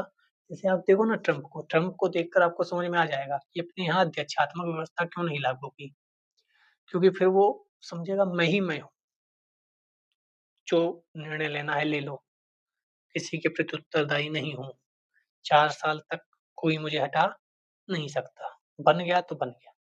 ऐसा ना हो जाए व्यक्ति, इसलिए अपने यहाँ जब चाहें सांसद सरकार को गिरा सकते हैं। समझ रहे हो आप? संविधान निर्माता एक ऐसी सरकार चाहते थे जो शक्तिशाली कार्यपालिका तो हो, लेकिन व्यक्ति पूजा पर पर्याप्त अंकुश लगे हों। एक व्यक्ति के हाथ में शक्तियां ना दो। अपने यहाँ कार्यपालिका है, न्यायपालिका है, विधायिका है, इतने मंत्री हैं, फिर राज्य की अलग सरकारें हैं, तो एक व्यक्ति के हाथ में नहीं है सब कुछ। संसदीय व्यवस्था में ऐसी अनेक प्रक्रियाएं हैं जो यह सुनिश्चित करती हैं कि कार्यपालिका विधायिका या जनता के प्रतिनिधियों के प्रति उत्तरदायी होगी, उनसे नियंत्रित भी। कानून जो विधायिका के द्वारा बनाया जाएगा उसी पे कार्यपालिका काम करेगी। तो नियंत्रित हुई कि नहीं विधायिका के द्वारा? इसलिए संविधान में राष्ट्रीय और प्रांतीय दोनों ही स्तरों पर संसदीय कार्यपालिका की व्यवस्था को स्वीकार किया गया। जैसे केंद्र में वैसे ही राज्य में विधायक चुनकर जाते हैं, फिर वह मुख्यमंत्री को चुनते हैं। इस व्यवस्था के अंतर्गत राष्ट्रपति भारत में राज्य का औपचारिक प्रधान होता है। प्रधानमंत्री और मंत्रिपरिषद राष्ट्रीय स्तर पर सरकार चलाते हैं और राज्य में राज्यपाल, मुख्यमंत्री, मंत्रिपरिषद होता है। सब मैंने बता ही दिया कि राष्ट्रपति औपचारिक होता है, बाकी काम मंत्री और प्रधानमंत्री करते हैं। क्या हमारे देश में बहुत मजबूत प्रधानमंत्री नहीं हुए? एक प्रधानमंत्री हुए थे जिन्होंने आपातकाल लगाकर लोकतंत्र की हत्या करने की कोशिश की, ऐसा कहा जाता है उनके विपक्षियों के द्वारा। बाकी तो नहीं हुए अभी तक। क्या इसका मतलब यह है कि संसदीय व्यवस्था में भी किसी एक व्यक्ति की प्रधानता जारी रह सकती है? क्यों नहीं? लेकिन उतनी नहीं। क्यों? क्योंकि सबको मैनेज करना आसान नहीं है। कोई तो न्यायपालिका में होगा, कोई तो उसमें विधायिका में होगा। उस समय पता नहीं क्या था, कुछ तो था कि पूरा ऐसा लगता है ना कि सब कुछ बस में कर लिया। अपने मन का वो क्या कहते हैं, न्यायपालिका में मुख्य न्यायाधीश बना दिया। वो आप पढ़ोगे कहानी ना, तो समझ में आएगा कि हुआ क्या था एक्चुअली इंदिरा जी की सरकार में। जो लोग कहते हैं आज लोकतंत्र की हत्या है, उनको समझ में आना चाहिए कि लोकतंत्र की हत्या का मतलब था जितने लोग हैं सबको जेल में डाल दो। आज के समय वर्तमान में कितने विपक्षी नेता जेल में हैं? नवंबर 2025 में नहीं है ना? काहे की लोकतंत्र की हत्या? सर्वोच्च न्यायालय है, उसके जो मुख्य न्यायाधीश हैं या जो न्यायाधीश हैं, उसको क्या सरकार चुन रही है? नहीं। तो सरकार कुछ गलत करेगी, तो न्यायपालिका बोलेगी हाँ, तो कैसे लोकतंत्र खतरे में है? लोकतंत्र खतरे का मतलब था आपातकाल लग गया, जो भी बोल रहा है उसे जेल में डाल दो, न्यायपालिका में अपने मन का मुख्य न्यायाधीश बना दो। 3 लोगों को हटाकर न्यायपालिका में मुख्य न्यायाधीश उम्र के हिसाब से बनता है, जो वरिष्ठ है वो बनता है, ठीक है? जो वरिष्ठ था उसे नहीं बनाया, उसके बाद जिसका नंबर था उसे नहीं बनाया, उसके बाद जिसका नंबर था उसे नहीं बनाया, चौथे नंबर पे जो आ रहा था उसे मुख्य न्यायाधीश बनाया गया था। तो उस समय इतना सोशल मीडिया भी नहीं था, जिससे लोगों को पता चले। लोग अपने खेती-बाड़ी में मस्त थे। क्या ही फ़र्क पड़ता है मुख्य न्यायाधीश बदल गया, क्या ही फ़र्क मुझे तो जेल नहीं डाल रहे ना, मैं तो कल भी हल चला रहा था, आज भी हल चला रहा। हाथों को तो पता भी नहीं चला होगा ना कि आपातकाल लग गया। अब क्या है, अब अगर मॉक ड्रिल की वीवीपैट भी कहीं पड़ी मिल जाए ना, 1 सेकंड में वायरल हो जाती है कि देखो पर्चियाँ बाहर पड़ी हैं। आपको बताना पड़ता है भाई साहब मॉक ड्रिल वाली थी, वो नहीं थी जो तुम समझ रहे हो। लेकिन माहौल तो बन गया, समझ रहे हो आप?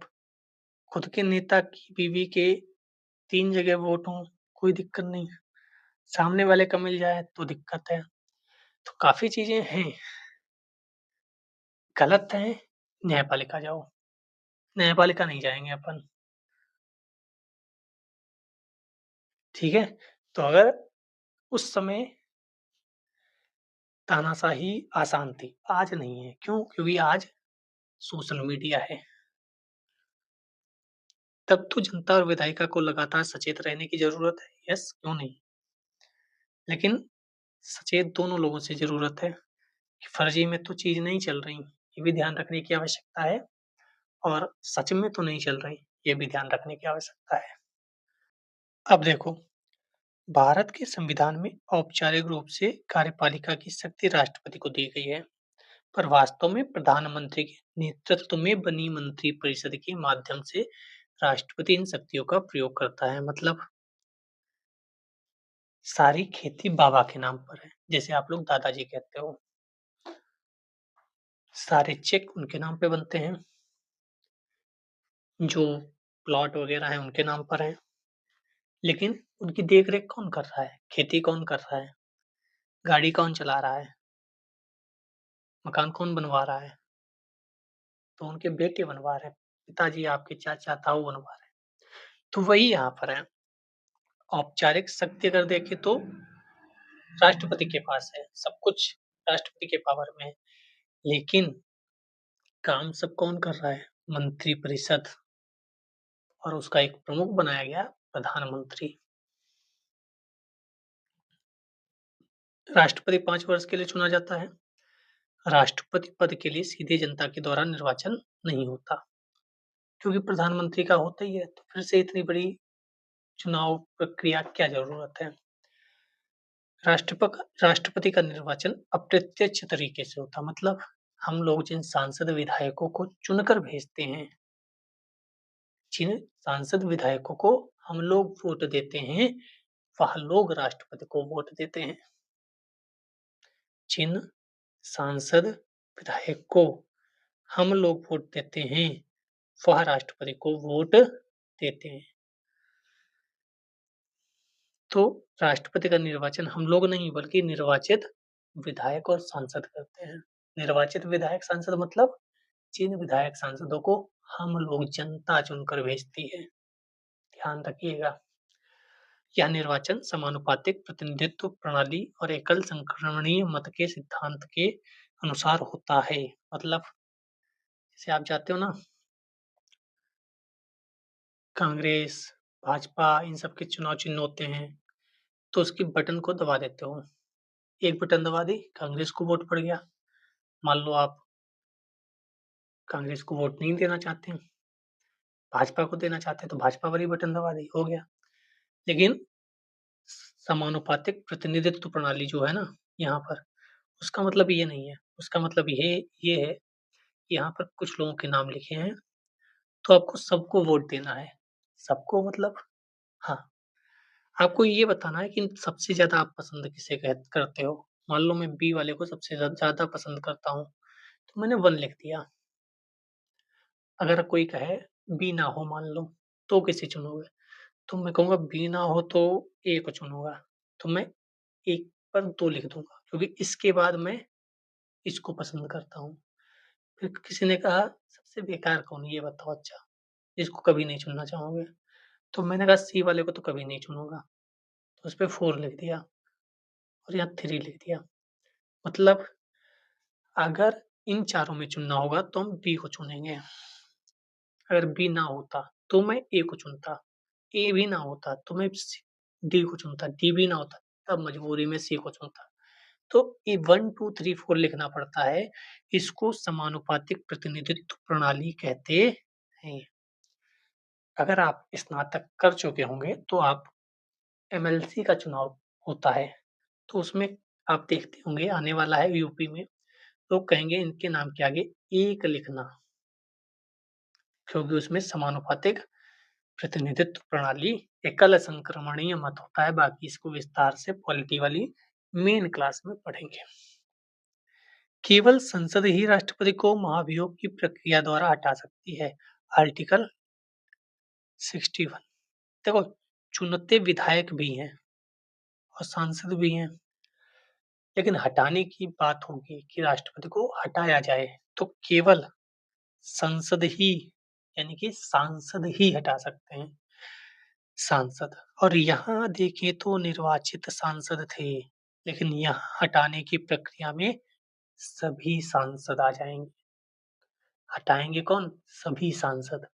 लेकिन राष्ट्रपति को चुनने का काम सभी सांसद नहीं करेंगे। क्यों? क्योंकि राज्यसभा में जो सांसद हैं उन्हें जनता चुनकर नहीं भेजती। और मैंने क्या बोला था यहाँ पर?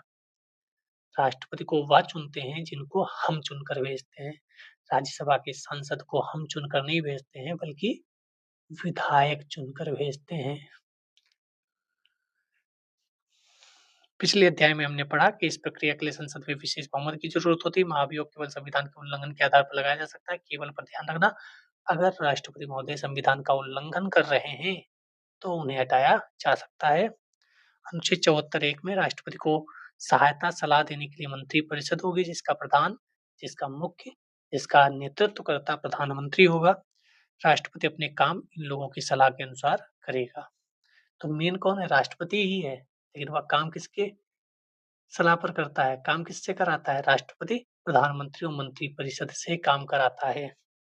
परंतु राष्ट्रपति मंत्रिपरिषद से ऐसी सलाह पर पुनर्विचार करने को कह सकता है। जो मैंने बोला कि एक बार कह सकते हैं कि भैया फिर से विचार कर लो, और उसके बाद अगर कह दिया गया कि हाँ मैंने विचार कर लिया, अब आप साइन कर दो, तो राष्ट्रपति साइन करेंगे। ठीक है।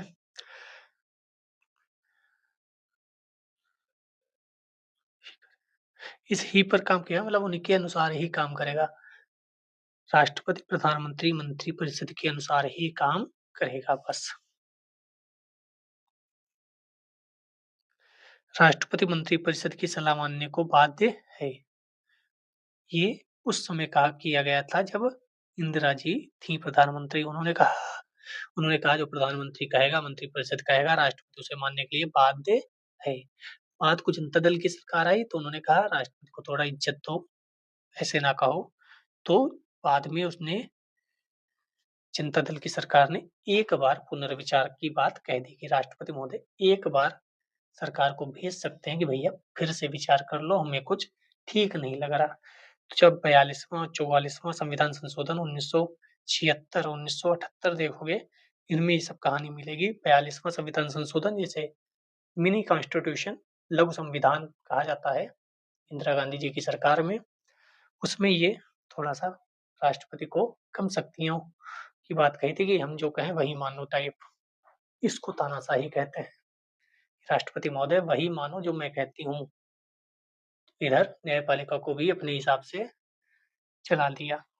इसको कहते हैं तानाशाही। राष्ट्रपति की शक्ति और स्थिति आप पहले पढ़ चुके हैं। राष्ट्रपति सरकार का औपचारिक प्रधान है। औपचारिक रूप से बहुत सी कार्यकारी, देखो कार्यकारी क्या काम करने हैं, विधायी, क्योंकि कानून तभी बनेगा जब अंतिम साइन राष्ट्रपति की होगी, हस्ताक्षर राष्ट्रपति करेगा तभी कानून बनेगा। कानूनी आपात शक्तियां, राष्ट्रपति शासन लग सकता है। किसी से युद्ध हो रहा हो तो राष्ट्रपति 352 के तहत आपातकाल घोषित कर सकता है। ठीक है। और संसदीय व्यवस्था है तो ये सब काम मंत्रिपरिषद की सलाह पर होंगे। आपातकाल लगाना है मंत्रिपरिषद कहेगी, हटाना है मंत्रिपरिषद कहेगी। तो ये ध्यान रखना, राष्ट्रपति सारे काम मंत्रिपरिषद की सलाह पर करते हैं, इसीलिए तो मंत्रिपरिषद का गठन होता है राष्ट्रपति को सलाह देने के लिए। प्रधानमंत्री मंत्रिपरिषद वही जो लोकसभा में बहुमत पाए, जिसके सांसद आप ज्यादा भेज दो। वास्तविक कार्यकारी कौन है? प्रधानमंत्री मंत्रिपरिषद। यहाँ पर जवाहरलाल नेहरू साहब ने लिखा भी था कि राष्ट्रपति को कोई वास्तविक शक्ति नहीं दी, उन्हें प्रधानमंत्री मंत्रिपरिषद की सलाह पर काम करना है, लेकिन उसके पद को प्रभुतापूर्ण और गरिमामय बनाया है। जब भी हम लोग राष्ट्रपति का नाम लेते हैं तब महामहिम राष्ट्रपति कहा जाता है, उनको तो इज्जत दी जाती है, उनकी गरिमा है, वह भारत के प्रथम नागरिक होते हैं और वह सब सर्वोच्च पद है। संविधान उसे ना तो वास्तविक कार्यकारी बनाना चाहता था, ना ही एकदम नाममात्र का प्रधान। संविधान उसे एक ऐसा प्रधान बनाना चाहता था जो ना शासक होता है, ना शासन करता है, महान संवैधानिक प्रधान, मतलब संविधान का प्रमुख, वो किसी दल से नहीं है। इसलिए एक ऐसा व्यक्ति होना चाहिए ना जो किसी दल से ना हो, जो देश का हो। हालाँकि दल वाले भी देश के हैं, लेकिन कहने का मतलब है कि जो किसी दल का ना, आप समझ सकते हो ना, निष्पक्ष, क्या कहते हैं, निष्पक्ष हो। राष्ट्रपति के विशेषाधिकार, ये लाइन ध्यान रखना, राष्ट्रपति कोई विशेषाधिकार प्राप्त नहीं है। यह एक गलत मूल्यांकन होगा। संवैधानिक रूप से राष्ट्रपति को सभी महत्वपूर्ण मुद्दों और मंत्रिपरिषद की कार्रवाई के बारे में सूचना प्राप्त करने का अधिकार है। अब मंत्रिपरिषद क्या काम कर रही है, वो सूचना तो प्राप्त कर सकता है ना, क्योंकि उसी ने तो मंत्रिपरिषद और प्रधानमंत्री बनाया है अपनी सलाह के लिए। और प्रधानमंत्री का कर्तव्य है कि जब राष्ट्रपति सलाह मांगे तो उन्हें दो। मैं यहाँ कहन भर को बिठा दिया गया हूँ, मैं सचमुच के सवाल भी पूछ रहा हूँ। क्या इस पुस्तक के लेखकों ने मुझे मनचाहे सवाल पूछने की शक्ति दी? वही सवाल। ठीक है। इसके अतिरिक्त कम से कम 3 अन्य अवसरों पर राष्ट्रपति अपने विशेषाधिकार का प्रयोग करता है। कौन-कौन से? जैसा कि आप पहले ही देख चुके हैं, राष्ट्रपति मंत्रिपरिषद की सलाह को लौटा सकता है पुनर्विचार के लिए एक बार। उसे अपने निर्णय पर पुनर्विचार के लिए कह सकता है।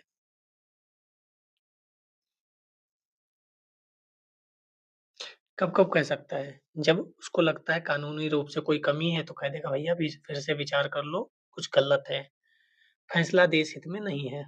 तब वो कह देगा भाई क्या कर रहे हो? मतलब इस भाषा में नहीं कहेगा जिस भाषा में मैं कह रहा हूँ। मैं इसलिए कह रहा हूँ आपको याद हो जाए, दैट्स इट। हाँ, ठीक से बात होती है लिखकर, लिखित में।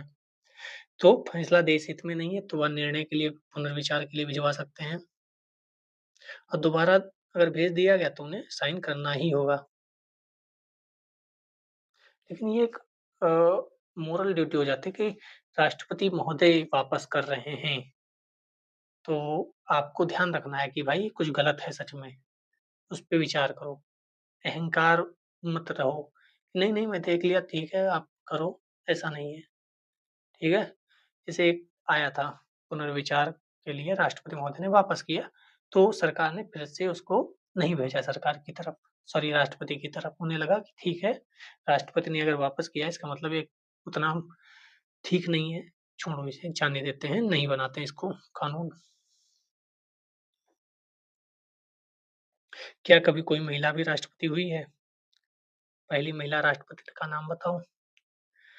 दूसरा विशेषाधिकार है वीटो की शक्ति, मतलब वह विधेयकों पर सिग्नेचर कर भी सकते हैं, नहीं भी कर सकते। धन विधेयक है तो करना ही पड़ेगा हस्ताक्षर, वरना आप कर सकते नहीं कर सकते आपकी मर्जी है। देर से कर सकते हैं, ठीक है, तो वापस भेज सकते हो, फिर अपने पास रख भी सकते हो। नहीं करना साइन तो क्या ही कोई कर लेगा, ठीक है। कोई समय सीमा नहीं है।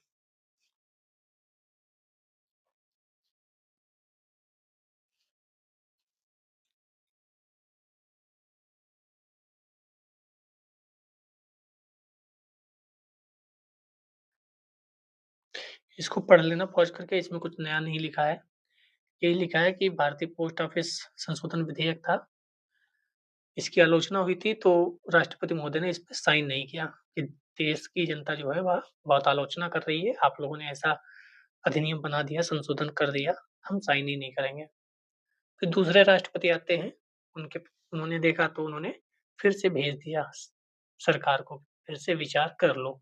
तब तक सरकार बदल चुकी थी, तो सरकार ने भी उसे जाने दिया कि छोड़ो, जनता इसके विरोध में है तो छोड़ो, नहीं करते हैं इसको,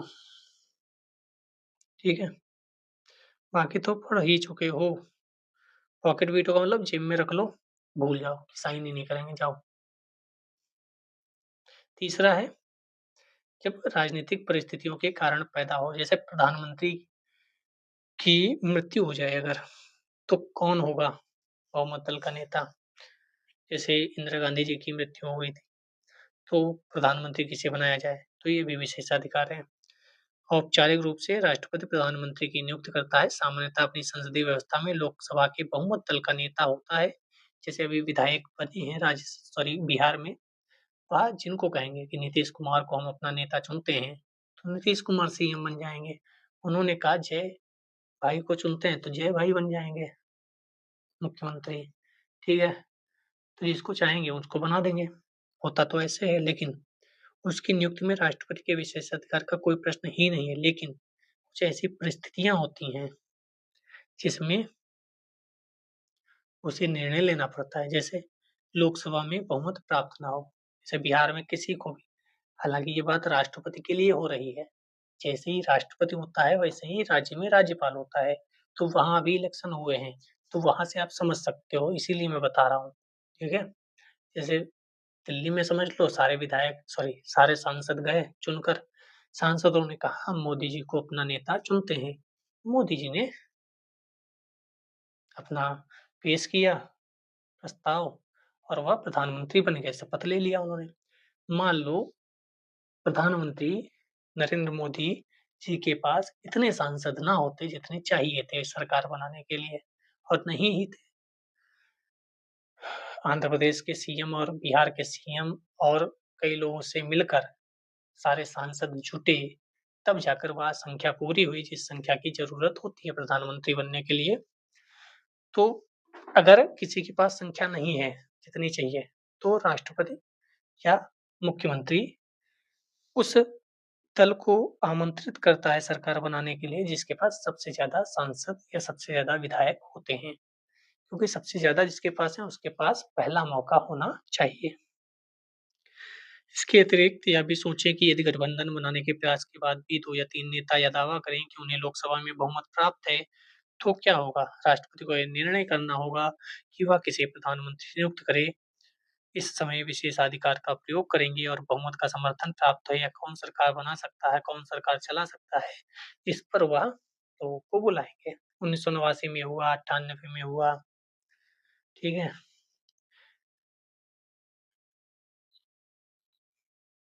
आप वर्तमान की सरकार देख लो ना, भाजपा के पास 240 है, चाहिए कितनी है? 272 शायद। अब उसके पास तो है नहीं, लेकिन सबसे ज्यादा सांसद किसके पास है? भाजपा के पास है। तो भाजपा को ही आमंत्रित करना चाहिए। फिर भाजपा को बताना पड़ेगा कि भैया 272 हैं, कैसे बताएगी?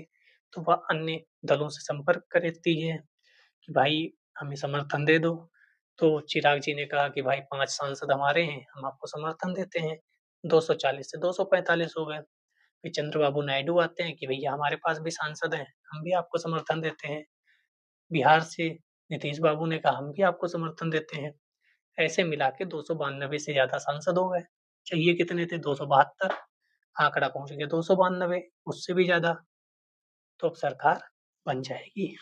अगर ये सब ना देते समर्थन, तो सरकार नहीं बनती, 240 ही थे। तो ऐसे समय में लोग उसी ही समर्थन दे देते हैं जो ठीक-ठाक होती हैं जिसके पास संख्या। ठीक है? कई बार ऐसा हुआ कि 3-4 संसदीय चुनाव हुए जिसमें किसी भी दल को स्पष्ट बहुमत नहीं मिला। ठीक है? तो राष्ट्रपति उसको बनाएँगे जिसको लगेगा कि हाँ, ये उतने सांसद अरेंज कर सकता है। अरेंज का मतलब खरीदना नहीं है, गठबंधन बनाना, लोगों से बात करना कि भाई हमें अपना समर्थन दे दो, हम आपको मंत्री बना देंगे, तो वो समर्थन दे देंगे। तो यह कहा जा सकता है राष्ट्रपति का विशेष अधिकार राजनीतिक परिस्थितियों पर आधारित है। अगर सरकार भाजपा के पास 272 से ज़्यादा सांसद है तो कोई दिक्कत नहीं, वो तो सरकार बना ही लेगी। राष्ट्र का अलंकारिक प्रधान है राष्ट्रपति, ठीक है? संसदीय व्यवस्था में मंत्रिपरिषद विधायक में बहुमत के समर्थन पर निर्भर करती है। मंत्रिपरिषद को कभी भी हटा सकते हैं सांसद, क्योंकि वो वही चुनते हैं, वही समर्थन देते हैं जब सरकार बनती है। ठीक है। भारत का उपराष्ट्रपति भी 5 वर्ष के लिए चुना जाता है। राष्ट्रपति के बाद दूसरा पद होता है उपराष्ट्रपति का। उसको भी उसी तरह चुनते हैं जैसे राष्ट्रपति को, केवल इतना अंतर है इसके निर्वाचक मंडल में राज्य विधानमंडल सभा के सदस्य नहीं होते हैं, सिर्फ सांसद होते हैं। वहाँ विधायक भी थे, यहाँ विधायक नहीं है। अभी-अभी उपराष्ट्रपति का चुनाव हुआ है। आप उपराष्ट्रपति का मैंने टॉपिक कराया है, पीसीएस का पेपर था तब मैंने कराया था। आप नीचे स्क्रॉल करोगे तो एक प्लेलिस्ट मिल जाएगी, राष्ट्रपति उपराष्ट्रपति कराया है, आप देख सकते हैं। बाकी पॉलिटी की जो क्लास चल रही है उसमें तो कराएँगे ही। अगर उपराष्ट्रपति को हटाना है तो क्या करेंगे? तो उसे राज्यसभा से शुरुआत करनी पड़ेगी, राज्यसभा में ही प्रस्ताव पारित हो और फिर लोकसभा में साधारण बहुमत से पारित हो जाए, तो ये हट जाएँगे। उपराष्ट्रपति राज्यसभा का पदेन अध्यक्ष होता है, राज्यसभा में जो ऊपर बैठते हैं ना मेन अध्यक्ष, वो यही होते हैं। राष्ट्रपति की मृत्यु हो जाए या त्यागपत्र दे दें या उन्हें हटा दिया जाए, तो ये राष्ट्रपति का काम भी करते हैं। ठीक है? तो भी इन्हें कार्यवाहक राष्ट्रपति कहा जाता है। तब तक काम करेगा जब तक राष्ट्रपति नहीं चुन लिया जाता है, तब तक ये राष्ट्रपति का भी काम करेंगे। फखरुद्दीन अली अहमद की मृत्यु के बाद बीडी जत्ती साहब को कार्यवाहक राष्ट्रपति बनाया गया था, जब तक कि राष्ट्रपति का चुनाव नहीं हो गया। ये कार्टून वगैरह आप देख लेना। अब प्रधानमंत्री की बारी है। राष्ट्रपति पढ़ लिया। भारत के प्रधानमंत्री पद का उल्लेख 4 घंटे में राष्ट्रपति पढ़ते हैं। यहाँ 40 मिनट में पढ़ना पड़ा। फिर भी चैप्टर आपको लगता होगा बहुत टाइम ले रहा है, तो उतना समझा भी तो दे रहे हैं। ऊपर-ऊपर पढ़ लें तो फ़ायदा हमारा ही है, जल्दी खत्म हो जाएगा, लेकिन वही है ना, पढ़ना ही है तो ढंग से पढ़ो। प्रधानमंत्री आप सुनते रहते तो इसमें ज़्यादा बात करने की आवश्यकता नहीं होगी, राष्ट्रपति में ज़्यादा बात करने की आवश्यकता हुई थी। भारत के प्रधानमंत्री पद का उल्लेख किए बिना भारतीय सरकार या राजनीति की कोई चर्चा नहीं हो सकती, क्योंकि मेन प्रधानमंत्री ही है। इस अध्याय में पहले पढ़ चुके हैं, राष्ट्रपति केवल मंत्रिपरिषद की सलाह पर अपनी शक्तियों का प्रयोग करता है। प्रधानमंत्री इस मंत्रिपरिषद का प्रधान है। मंत्रिपरिषद के प्रधान के रूप में प्रधानमंत्री अपने देश की सरकार का सबसे महत्वपूर्ण पदाधिकारी है। मोदी जी बताएं, मोदी जी ये किया, मोदी जी ने वो किया, तो प्रधानमंत्री ही बार-बार आता है ना। संसदीय शासन में ज़रूरी है प्रधानमंत्री को लोकसभा में बहुमत प्राप्त हो। समर्थन भी प्रधानमंत्री को बहुत शक्तिशाली बना देता है, मतलब जब मोदी जी के पास बम्पर बहुमत था, तो उन्हें रोकने वाला थोड़ी कोई था। अब उन्हें गठबंधन की सरकार चलानी है, उन्हें कोई निर्णय लेना है तो उन लोगों से भी पूछना पड़ेगा जो उनके समर्थन में हैं, नीतीश बाबू से, चंद्रबाबू नायडू से और चिराग पासवान जी से। हालाँकि उनके संबंध अच्छे हैं, तो उतना नहीं दिक्कत होती है। वरना अटल बिहारी वाजपेयी जी की सरकार एक सांसद ना होने की वजह से गिर गई थी। यानी कि अगर 272 चाहिए तो उनके पास 271 सांसद थे। सरकार नहीं बन पाई, सोचो। सरकार में थे, एक सांसद ने पलटी मार दी। तब अटल बिहारी वाजपेयी जी ने कहा था कि आएगा समय। और आज देखो लोग क्या-क्या भ्रामक खबरें फैलाते हैं जिससे सरकार चली जाए। उनको ये समझ में नहीं आता सरकार विरोध करने से नहीं, अपनी काबिलियत दिखाने से हटती है। आप अपनी काबिलियत ऐसी बनाओ कि आप जनता को बता सकते हो कि आप प्रधानमंत्री के हकदार हो। आप दूसरे पे ब्लेम करते रहोगे, जनता अब समझदार हो गई है। उसे पता है कि अगर कोई फेल हो रहा है तो हर बार चोरी या नकल नहीं हो रही। शायद आप भी कैपेबल नहीं हो। खैर, मज़ाक कर रहे थे, आगे बढ़ते हैं। हँसी-मज़ाक चलती रहनी चाहिए जीवन में। जैसे ही प्रधानमंत्री बहुमत का समर्थन खो देता है, अपना पद भी खो देता है, जैसे अटल बिहारी वाजपेयी जी, वो दिन आज भी याद है।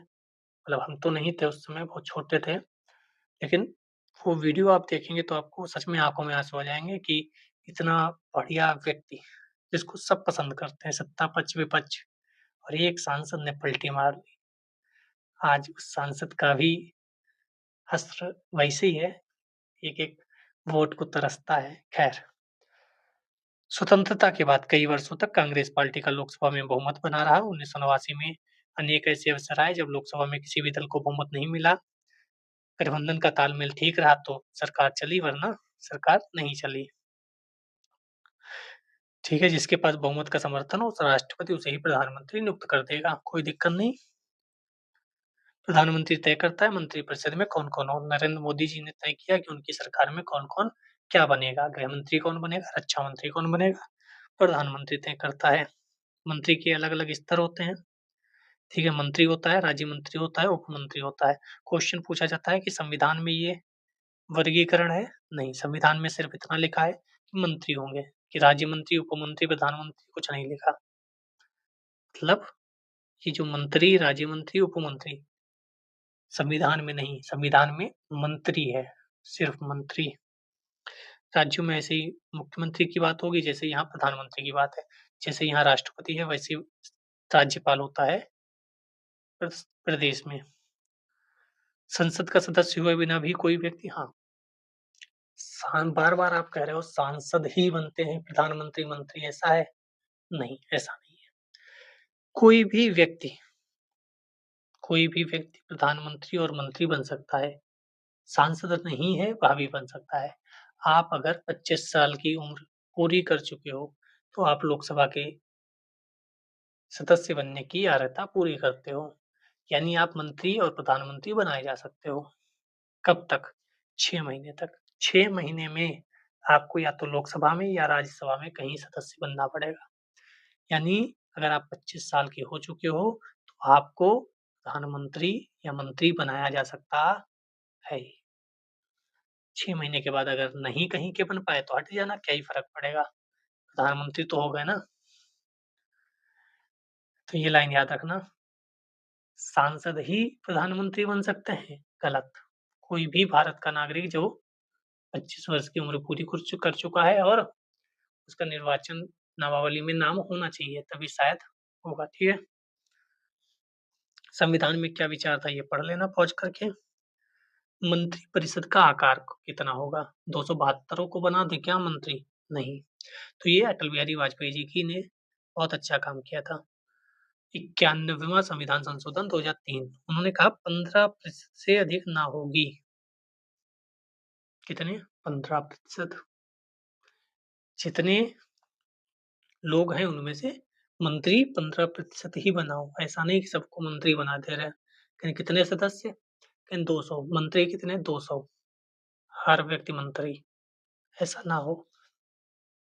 कुल सदस्य संख्या का 15%। विधायिका वाले में हम विस्तार से पढ़ेंगे कि कैसे कार्यपालिका को नियंत्रित करती है विधायिका। यहाँ देखो लाइन लिखी है, इसको याद रखना।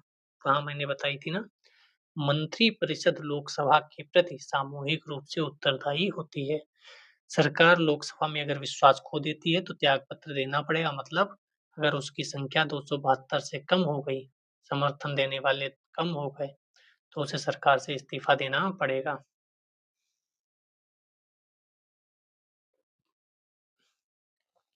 इसको पॉज करो, पढ़ लो, कुछ नहीं है इसमें।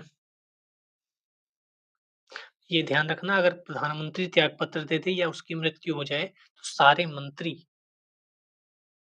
मंत्री नहीं रहते। लेकिन अगर कोई मंत्री, जैसे मान लो कोई एक मंत्री है जो त्यागपत्र दे दे, तो क्या सरकार गिर जाएगी? नहीं गिरेगी। लेकिन प्रधानमंत्री अगर त्यागपत्र दे दे, तब सरकार गिर जाएगी, क्योंकि वो लीडर है। ठीक है।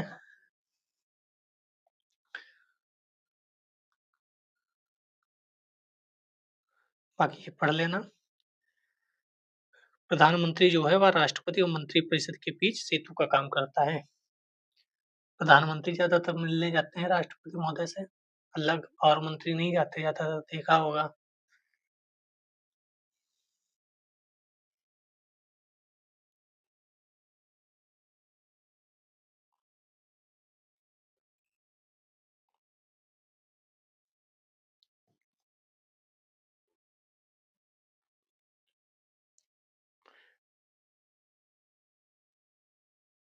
ठीक है, ये सब पढ़ लेना, इसमें कुछ समझाने वाला नहीं है। ठीक है। राज्यपाल जो राज्यों में होता है उसे राष्ट्रपति नियुक्त करता है, लेकिन केंद्रीय सरकार की सलाह पर। ये ध्यान रखना, जैसे प्रधानमंत्री यहाँ है वैसे ही राज्यों में मुख्यमंत्री होता है। ठीक है। अधिकतर राज्यपाल के पास विवेकाधीन शक्तियां ज्यादा हैं राष्ट्रपति से ज्यादा। जो मैं बोल रहा हूँ उसे ध्यान से सुनते रहना, नहीं समझ में आया फिर से पीछे जाकर सुन लेना। जो मैं बोल रहा हूँ एक एक लाइन काम की। अब स्थायी कार्यपालिका मतलब जो नौकरशाह, यानी कि आप लोग जाओगे जो बनोगे। ठीक है। मंत्रियों के निर्णय को कौन लागू करता है? आपको क्या लगता है, मंत्री लोग काम करते होंगे कि मंत्री लोग भी साइन ही करते हैं? काम करते हैं ब्यूरोक्रेट्स, आईएएस लोग जो बनकर जाते हैं, एसडीएम जो नीचे होते हैं, डीएम, लेखपाल, ये सब काम करते हैं। शासन के कार्यकारी अंग में प्रधानमंत्री, मंत्रिपरिषद,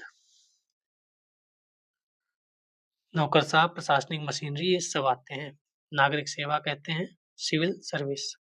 स्थायी कर्मचारी होते हैं, प्रशिक्षित होते हैं, पढ़े लिखे होते हैं, ये सब मंत्रियों को सहयोग करते हैं। ठीक है, ये तो सबको आपको पता ही है। पढ़े लिखे लोग, कई बार कह दिया जाता है कि नौकरशाह ही सरकार चलाते हैं, मंत्री लोग थोड़ी चलाते हैं। हालांकि ये किसी राजनीतिक दृष्टिकोण का समर्थन नहीं करेगी। डीएम साहब भाजपा या कांग्रेस के नहीं है, ये सपा के नहीं है, वो निष्पक्ष हैं।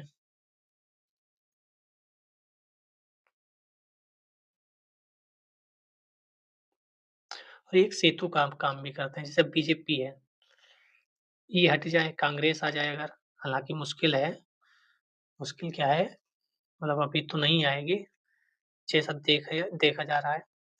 मान लो, मान लो खुश हो जाए कांग्रेस मान लेने में ही, तो मान लो अगर हो जाए, तो भी ये तो नए आएंगे ना मंत्री लोग, तो कैसे पता चलेगा क्या हो रहा था? तो जो बीच में सचिव लोग हैं, सेक्रेटरी लोग हैं, आईएएस लोग हैं, वह सब देख रहे हैं ना, वो समझा देंगे कि सरकार पेट्रोलियम में ये चल रहा था, इस स्कीम में ये चल रहा था, इसमें ये चल रहा था। तो बदलने में थोड़ी दिक्कत भी होती है, क्योंकि अभी इन्हें पता है 10 साल का है, कि 10 साल में ये करना है, 5 साल में ये करना है, 7 साल में ये करना है, एकदम से ये आ गए। पहले तो ये समझेंगे कहानी क्या चल रही है, उज्ज्वला योजना क्या है, क्या चल रहा है इसमें, तो वो सब। फिर ये कहेंगे नहीं नहीं, ये बंद करो, ये वाली शुरू करो, ये बंद करो, वो शुरू करो, ये तो समझ में नहीं आ रहा क्यों चला रहे हैं, बंद करो। तो ये जो होता है ना ट्रांजेक्शन, क्या बोलेंगे, ट्रांजेक्शन बोलेंगे? नहीं, ट्रांजेक्शन तो नहीं बोलेंगे, कुछ और बोलेंगे। तो ये जो चीजें हैं वो भी दिक्कत करती है, तभी लोगों को लगता है कि चलने दो, चलने दो, 10-12 साल कुछ काम हो जाएगा। अखिल भारतीय सेवाएं, प्रांतीय सेवाएं, स्थानीय सरकार के कर्मचारी, लोक उपकरण, सब ठीक है, ठीक है, ठीक है। सिविल सेवा के सदस्यों की भर्ती की प्रक्रिया भारत सरकार करती है। संघ लोक सेवा आयोग जो आप कर रहे हो, यूपीएससी, खुश हो जाओ।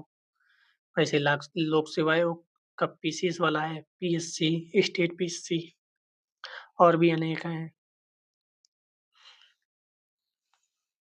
आरक्षण वगैरह भी है। ठीक है, आरक्षण यहाँ पे लिख दिया इन्होंने। पढ़ लेना, इसमें कुछ है नहीं। आईएएस को सो जाओ, आईपीएस। आप उस चैप्टर में हो जहाँ राष्ट्रपति हैं। ठीक है, ये सब अधिकारियों की मदद करते हैं। अखिल भारतीय सेवाएं, भारतीय प्रशासनिक सेवा, पुलिस सेवा, केंद्रीय सेवा, विदेश सेवा, भारत, ये वही जो आप भरोगे अपने जिलाधिकारी, आईएएस स्तर का अधिकारी, ये सब आपको पता है, इसमें क्या ही बताना है, ये तो सब पता ही होगा। निष्कर्ष पढ़ लेना। कैसा लगा क्लास? विस्तार से पढ़ाने का प्रयास किया है, खानापूर्ति नहीं की है। उम्मीद करेंगे कमेंट करके आप जाएंगे। जय हिंद, जय भारत।